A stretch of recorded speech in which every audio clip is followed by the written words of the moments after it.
এবং নির্বাচন কমিশন যদি কারোর বিরুদ্ধে কোনো ব্যবস্থা নিতে পারে ওই ক্ষমতাটা কিন্তু নির্বাচন কমিশনের নেই।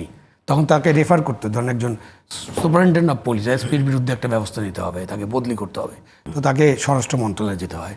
যদি একজন ডিসির বিরুদ্ধে কোনো ব্যবস্থা নিতে হয় তাকে যেতে হয় আপনার ইয়াতে ক্যাবিনেট ডিভিশনে। আর যদি একজন ইউনোর বিরুদ্ধে নিতে হয় তখন আপনার জনপ্রশাসনে যেতে হয়, বা একজন এগ্রিকালচার অফিসারের বিরুদ্ধে নিলে এগ্রিকালচার মিনিস্ট্রি যেতে চায়। তো এইটা তো একটা দীর্ঘসূত্রিতা এবং এই ডেপুটেশনের কোনো মানে হয় না। তো সেখানে আপনি যখন ডেপোর্ট করবেন তখন তাদের বিরুদ্ধে ওই কতদিন 50 দিন 60 দিন 70 দিন যখন ডেপোর্ট থাকবে তাদের বিরুদ্ধে ব্যবস্থা নেওয়ার পূর্ণ দায়িত্ব এটা নির্বাচন কমিশনকে দেন। নির্বাচন কমিশনকে দিলে নির্বাচন কমিশন তখন তাদেরকে পূর্ণভাবে নিয়ন্ত্রণ করতে পারবে এবং নির্বাচন কমিশন তখন নির্বাচনের ব্যাপারে যদি কেউ অবহেলা করে, যদি আইন ভঙ্গ করে, তখন তার বিরুদ্ধে ব্যবস্থা নিতে পারে। খুব টালমাটাল বছর গেল এবং অনেক জগ খিচুড়ির মধ্যে আমরা দেখেছি। বিশেষ করে আমরা আইন শৃঙ্খলা পরিস্থিতিটা কোনোভাবেই নিয়ন্ত্রণে আনতে দেখিনি। একটা মবের মুল্লুক চালু হয়ে গেছিলো। এখন গত কয়েকদিন যাবত আবার মবটা একটু কম দেখছি, মানে এখন নাই, বা কখন মব হবে তার কোনো ইয়ে নাই, নিশ্চয়তা নাই। আইন শৃঙ্খলা রক্ষাকারী বাহিনীকে যেভাবে অর্গানাইজ করার কথা ছিল, যেভাবে তাদেরকে নেতৃত্ব দেওয়ার কথা ছিল, পুলিশকে বিশেষ করে, পুলিশের উপরে এই অভ্যুত্থানের আগে এবং পরে যে পরিমাণ পুলিশের উপর হামলা হয়েছে, থানাগুলোতে আগুন দেওয়া হয়েছে, অস্ত্র লুট করা হয়েছে, সেই অস্ত্রগুলো তো এখনও 1/3 উদ্ধার করা সম্ভব হয়নি। আমাদের কাছে কোনো রিপোর্ট নেই, আমি জানি না ওনাদের সাফল্য গাথাতে এটা আছে কিনা। এরপরেও যে পুলিশকে যেভাবে অর্গানাইজ করা, তাদেরকে নেতৃত্ব দেওয়া, সেখানে আমরা নেতৃত্বে অনেক দুর্বলতা দেখছি এবং এখন পর্যন্ত পুলিশ বাহিনীকে সেভাবে সক্রিয় করা সম্ভব হয়নি, যার কারণে দেশের আইন শৃঙ্খলা পরিস্থিতির তেমন বড় মাপের উন্নতি হয়নি। আর দ্রব্যমূল্যের কথা যদি চিন্তা করেন, দ্রব্যমূল্য এখনও মধ্যবিত্তের নাগালের বাইরে, নিম্নবিত্ত মানুষরা তো অনেক কষ্টে আছে। সুতরাং ওই ক্ষেত্রেও আমরা তেমন কোনো বড় উন্নতি দেখি নেই, যদিও গত রমজানে দ্রব্যমূল্য মোটামুটি সহনশীল বা একটা স্থির পর্যায়ে ছিল, এটা বলতে পারে, এটুকু দাবি করতে পারে সরকার। বেকারত্ব বেড়েছে, যাদের স্ট্যাটিস্টিক্স অনুযায়ী এখন তো প্রায় 35 লক্ষ মানুষ নতুন করে বেকার হয়েছেন। আপনার যে সূত্র, সেই সূত্র অনুযায়ী দারিদ্র্য সীমার নিচে 1 কোটি মানুষের বেশি আবার চলে গিয়েছেন। মোটামুটি আমাদের দেশে তো এখন দারিদ্র্য সীমার নিচে 5-6 কোটি মানুষ আছে। সেটা তো আগেও ছিল, এখনও আছে, এবং সেখানে আমরা জীবনমানের কোনো উন্নতি দেখতে পারি নাই। মানে এগুলো হলো দেশের একটা সরকার থাকলে তাদের কাজ, কিন্তু এগুলো জনগণের রুটিন কাজ, জনগণের মঙ্গল, হ্যাঁ, জনগণের সেবা বাড়ানো, জনগণের মঙ্গল, জনকল্যাণ, মানুষের জীবনযাত্রার মান বাড়ানো।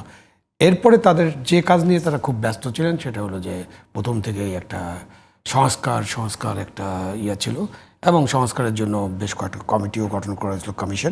কমিশনের নেতৃত্ব আবার খুবই আশ্চর্যজনকভাবে, কমিশনের গঠন এবং নেতৃত্ব নিয়ে অনেক প্রশ্ন আছে, এবং মোটামুটি সব কমিশনের নেতৃত্ব যাদের কাছে আছে তারা এনজিও করেন অথবা কোনো বিশ্ববিদ্যালয়ের শিক্ষক, এবং তাদের সবারই আবার বিদেশি পাসপোর্ট আছে এরকমটা বলা হয়, অভিযোগ করা হয়, এবং তারা বাইরে থেকে এসে জনগণের আশা আকাঙ্ক্ষাকে ধারণ করে একটা কিছু করার চিন্তা করছে না। এই ওয়ার্ল্ড ব্যাংক বা এডিবি বা বিদেশি কনসালটেন্টের মতো, মানে আমার কাছে মনে হয়েছে এটা কনসালটেন্ট।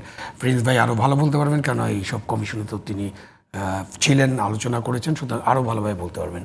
তো এই যে কমিশনগুলোর যে রিপোর্টগুলো দেখেছে, সেই রিপোর্টগুলো কখনো কখনো কিছু রিপোর্ট ভালো, কখনো কখনো দেখা গেছে এগুলোর সাথে জনগণের কোনো সম্পর্ক নাই এবং জনকল্যাণ নিয়ে সেইভাবে কাজটা করা হচ্ছে না। যেমন আমাদের শিক্ষা নিয়ে তো কোনো কমিশন হয়নি, এখানে বড় সংস্কার দরকার ছিল। আমাদের স্বাস্থ্য খাতের যেটা জনসেবা, জনকল্যাণ, সেখানে নেই। এখন এই কমিশনগুলো মূলত হচ্ছে আমাদের সংবিধান কি করতে হবে, পুনর্লিখন করতে হবে, ছুঁড়ে ফেলতে হবে, এবং সেটার উদ্দেশ্য নিয়ে সংবিধান যিনি সংবিধান কমিশনের, সংস্কার কমিশনের চেয়ারম্যান ছিলেন, তিনি তো এইসব কথাবার্তা বলেছিলেন। বাট জুলাই ঘোষণায় দেখলাম যে এরকম সংবিধান টুরে ফেলা হচ্ছে না। এই সংবিধান সংস্কার হবে, তবে একটি নির্বাচিত পার্লামেন্ট হবে, সেই পার্লামেন্টের পেশ করা হবে। মানে এটা মোটামুটি সেন্সিবল একটা স্ট্যান্ডে এখন গেছেন। তো 1 বছর ধরে তো তারা সংবিধান নিয়ে নানান কথা বললেন। আপনার অন্য কমিশনের ব্যাপারে নির্বাচন কমিশন, নির্বাচন সংস্কার কমিশন, তো নির্বাচন সংস্কার কমিশন নির্বাচনের এই রিপোর্ট দেওয়ার আগেই তো একটা নির্বাচন কমিশন করা হয়েছে, এবং সেই নির্বাচন কমিশন নিয়ে এখন যে সরকারি দল এনসিপি, যাদেরকে সরকারি দল বলে, তো এনসিপি বলছে যে এই নির্বাচন কমিশন মানেন না, এই নির্বাচন কমিশন নাকি অন্য কারো ঊর্ধ্বে পড়ে আছে। এখন কার ঊর্ধ্বে পড়ে আছে সেটা তারা বলেন না, বাট এই নির্বাচন কমিশন কিন্তু এই সরকার গঠন করেছে। এখন নির্বাচন কমিশন তাহলে কি বাতিল হবে নাকি নতুন করে আবার নির্বাচন কমিশন করবেন, সেটা একটা জায়গা। নির্বাচন কমিশন সংস্কারের যে সব আলোচনা হয়েছে, নিশ্চয়ই অনেক আলোচনা হয়েছে। ওখানে জানেন যে একটা আলোচনা তো আসেই নেই, মানে মূল একটা সংস্কার বা একটা অর্ডার দিলে সংস্কার করতে হয়। মানে আমরা এমন এমন সংস্কার নিয়ে কথাবার্তা বলেছি যে সংস্কারগুলো করতে হলে আবার আমাদের সংবিধানে কিছু পরিবর্তন আনতে হবে।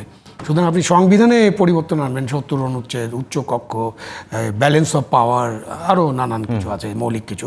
তো এগুলো তো আপনি পার্লামেন্টে অনুমোদন ছাড়া কিছুই করতে পারবেন না। অথচ আপনি দেখেন নির্বাচন কমিশনকে, একটা তো হলো যে নির্বাচন করতে হলে যে গভর্নমেন্ট অফ দ্য ডে তাদের যে সদিচ্ছা আন্তরিকতা, এটা থাকলেই ভালো নির্বাচন করা যায়। এটা অনেক প্রমাণক আছে, 91, 96, 2001, 2008 করা যায়। এটা দলীয় সরকার থাকুক, অন্তর্বর্তী সরকার থাকুক, তত্ত্বাবধায়ক সরকার থাকুক, সামরিক সরকার থাকুক, তাদের শুধু ইচ্ছা যে আমরা একটা ভালো নির্বাচন করতে চাই। এবং তখন এই যে গণকর্মচারী যারা কাজ করবেন তাদেরকে সেই মেসেজটা পৌঁছানো এবং তাদেরকে মনিটর করা ঠিকমতো, এবং তাদেরকে পরিষ্কারভাবে বলে দেওয়া যে তোমরা আইন এবং সংবিধান, নির্বাচনী আইনের বাইরে যাবে না। তো সেখানে একটা ছোট কাজ করা দরকার ছিল, যেটা আমি আজকে উল্লেখ করতে চাই, সেটা প্রিন্স ভাইরা আরও ভালো বুঝবেন, যে আপনি নির্বাচন শিডিউল ঘোষণার পরে গণকর্মচারীদেরকে আপনি ডেপুট করা হয় নির্বাচন কমিশনের কাছে, এবং নির্বাচন কমিশন যদি কারো বিরুদ্ধে কোনো ব্যবস্থা নিতে পারে, ওই ক্ষমতাটা কিন্তু নির্বাচন কমিশনের নেই। তখন তাকে রেফার করতে, ধরেন একজন সুপারিনটেন্ডেন্ট অফ পুলিশ, এসপির বিরুদ্ধে একটা ব্যবস্থা নিতে হবে, তাকে বদলি করতে হবে, তো তাকে স্বরাষ্ট্র মন্ত্রণালয়ে যেতে হয়। যদি একজন ডিসির বিরুদ্ধে কোনো ব্যবস্থা নিতে হয়, তাকে যেতে হয় আপনার ইয়াতে ক্যাবিনেট ডিভিশনে। আর যদি একজন ইউএনওর বিরুদ্ধে নিতে হয়, তখন আপনার জনপ্রশাসনে যেতে হয়। বা একজন এগ্রিকালচার অফিসারের বিরুদ্ধে নিলে এগ্রিকালচার মিনিস্ট্রি যেতে চায়। তো এইটা তো একটা দীর্ঘসূত্রিতা, এবং এই ডেপুটেশনের কোনো মানে হয় না। তো সেখানে আপনি যখন ডেপুট করবেন, তখন তাদের বিরুদ্ধে ওই কতদিন, 50 দিন, 60 দিন, 70 দিন যখন ডেপুট থাকবে, তাদের বিরুদ্ধে ব্যবস্থা নেওয়ার পূর্ণ দায়িত্ব এটা নির্বাচন কমিশনকে দেন।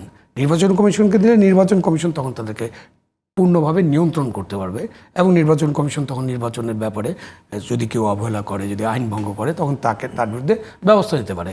এখন হইতে পারে যে নির্বাচন কমিশনের কাছে এখন অনেক ক্ষমতা আছে, এবং আমাদের সরকারি কর্মচারী আইনে তো একটা জঙ্গলি আইন অলরেডি ঢুকানো হয়েছে, যেটাকে আমি সমর্থন করি না। বাট ধরেন একটা ভালো নির্বাচনের জন্য আপাতত ওই আইনটা যেহেতু বলবৎ আছে, ওই আইনের অধীনেও কিন্তু ব্যবস্থা নেওয়া যেতে পারে। সেখানে আপনি একটা জিনিস বলতে পারেন যে ওই আইনের অধীনে ব্যবস্থা নিলে তারা নির্বাচন পরবর্তীকালে অ্যাপিল করতে পারবে, এবং অ্যাপিল শুনানির পরে তাদের ডিসাইড করা হবে যে তারা আসলে কোনো অন্যায় করেছিল কিনা। বাট আপনি করতে দেন নির্বাচন কমিশনকে ছোট্ট সংস্কার, এটা করার জন্য কিন্তু এত বড় আলোচনার দরকার না, জাস্ট একটা অর্ডারই যথেষ্ট। এবং ডেপুটেশনে যারা অন্য জায়গায় কাজ করেন, এটাই নিয়ম। আপনি যদি নির্বাচন কমিশন ছাড়া, নির্বাচনটা বাদ দিয়ে যদি ধরেন যে আমাকে পোর্টে একটা ডেপুটেশন দেওয়া হলো, তখন কিন্তু পোর্টের যে অথরিটি আছে বা ওইখানে যে আমি কাজ করতেছি, তারাই কিন্তু আমার বিরুদ্ধে ডিপার্টমেন্টাল প্রসিডিংস সহ নানান বিষয়ে করতে পারে। তো এই যে জিনিসটা, এই সাধারণ জিনিসটাই তো আলোচনা করে না কেউ। জনাব আবু আলম শহীদ খান, একটা বিষয় যদি বলি যে বাংলাদেশে একটা অভ্যুত্থান হলো, সেখানে রাষ্ট্রের সর্বোচ্চ লোক থেকে শুরু করে সবাই পালিয়ে গেল, এবং বড় ধরনের একটা এখানে ম্যাসাকার হলো। হওয়ার পরে একটা অভ্যুত্থান উত্তর দেশে যে ধরনের পরিস্থিতি থাকে, সেখান থেকে উত্তরণের ক্ষেত্রে এই সরকার 1 বছরে কি খুব বেশি ব্যর্থ? সেখান থেকে উত্তরণ কতটা হয়েছে এটা তো অবশ্যই আলোচনার দাবি রাখে। ব্যর্থতা তো অনেক, ব্যর্থতার পাল্লাটাই ভারী। কিছু কিছু ভালো হয়নি এরকম না, বাট ব্যর্থতার পাল্লা ভারী।